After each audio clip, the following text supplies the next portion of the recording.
दोस्तों, क्या हनुमान जी की मृत्यु हुई थी या फिर वे आज भी अजर अमर हैं? वैसे तो हम सभी बचपन से हनुमान जी की अनेक कथाएं सुनते आ रहे हैं। उनकी शक्ति, वीरता और पौरुष अद्वितीय हैं।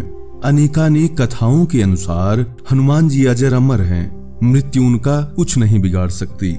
लेकिन एक ऐसा भी ग्रंथ है जिसकी एक कथा के अनुसार हनुमान जी की मृत्यु हुई थी। कौन सा है वह ग्रंथ और क्या है वो कथा? बहुत छोटी सी वीडियो है लेकिन प्रसंग बहुत ही अद्भुत है, इसलिए पूरा वीडियो देखते हुए जाइए और पसंद आए तो प्लीज लाइक और शेयर जरूर करना। तो चलिए शुरू करते हैं। मित्रों, ये तो हम सभी जानते हैं और श्री रामचरितमानस में भी वर्णन है कि माता सीता ने हनुमान जी को ये आशीर्वाद दिया था कि तुम अजर अमर हो जाओ और सदा श्री राम की सेवा करो। साथ ही अष्ट सिद्धि और नवनिधियों का भी वरदान माता सीता ने हनुमान जी को दिया था।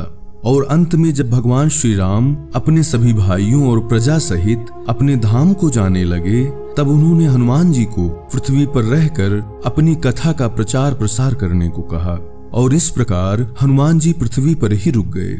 महाभारत की कई कथाओं में हनुमान जी की महत्वपूर्ण भूमिका रही। यहाँ तक कि महाभारत युद्ध में भी गोपनीय रूप से अर्जुन के रथ की ध्वजा पर विराजमान होकर उन्होंने धर्म का साथ दिया।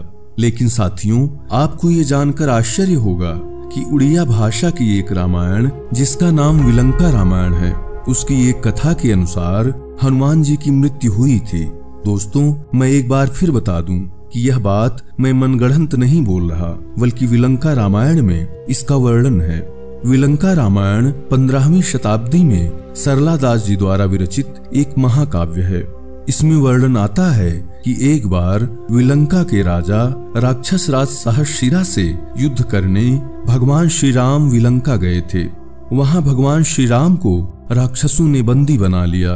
कई दिनों तक श्री राम के वापस न आने पर माता सीता ने हनुमान जी को उनकी खोज करने के लिए विलंका भेजा। हनुमान जी जब विलंका पहुंचे तो उन्होंने देखा कि नगर के द्वार पर एक तालाब है जो बिल्कुल स्वच्छ जल से भरा हुआ था। लेकिन इस तालाब की एक खासियत थी कि कोई शत्रु अगर राज्य का अहित करने की नीयत से वहां आता तो वह जल जहरीला हो जाता।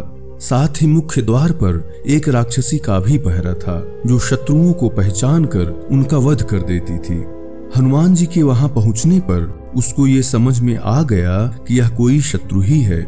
उसने अपना शरीर छोटा कर लिया और हनुमान जी के कंठ में जाकर बैठ गई। हनुमान जी के गले में बैठकर उसने अपना ताप इतना बढ़ाया कि हनुमान जी को प्यास लगने लगी। व्याकुल होकर हनुमान जी जल खोज रहे थे, तभी उनकी निगाह उस तालाब पर पड़ी। अत्यंत व्याकुल होकर जैसे ही उन्होंने वह जलपान किया, उनकी मृत्यु हो गई। मित्रों, यह तो कथा थी विलंका रामायण की।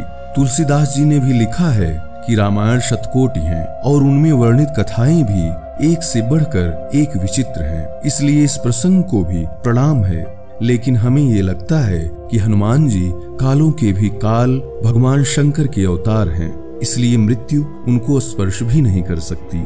आपका इस बारे में क्या कहना है, कमेंट करके जरूर बताएं। मिलते हैं अगली वीडियो में। तब तक के लिए जय सिया राम, जय हनुमान, राधे राधे।